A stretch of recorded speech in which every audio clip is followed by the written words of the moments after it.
अस्सलाम वालेकुम। मैं हूं प्रोफेसर रफरफ। ईद की आमद है और ये आखिरी अशरे के आखिरी दिन है, तो एक बड़ी अहम जिम्मेदारी जो है मुस्लिम उम्मा पर, रोजेदारों पर होती है फितराना की अदायगी करना। फितराना जो है इसकी जरा असल बेस हम समझते हैं कि ये क्या है। देखें, सदका और खैरात ये ऑप्शनल हैं, लेकिन फितराना जो है ये है तो सदका फित्र कहते हैं इसको, मगर ये ऑप्शनल नहीं है, इट इज कंपल्सरी, वाजिब है। और हदीस में आता है कि आपके रोजे मुअल्लिक रहते हैं।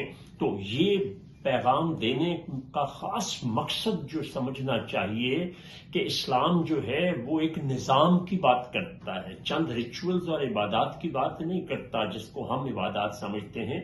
तो पूरे मुआशरे के मुआशी निज़ाम को भी हरकत देता है।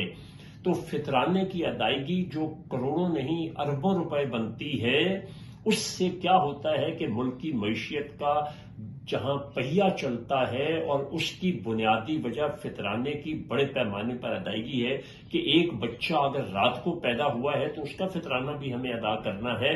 तो इस तरह घर के जितने अफराद हैं उनका जो उलमा कराम आपको एक तयशुदा, जैसे इस वक्त फीकस जो है वो कम से कम 300 रुपए बताया गया है।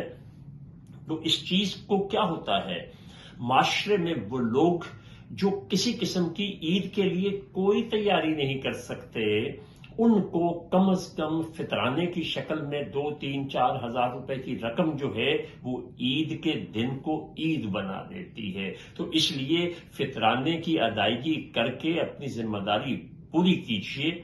बहुत शुक्रिया।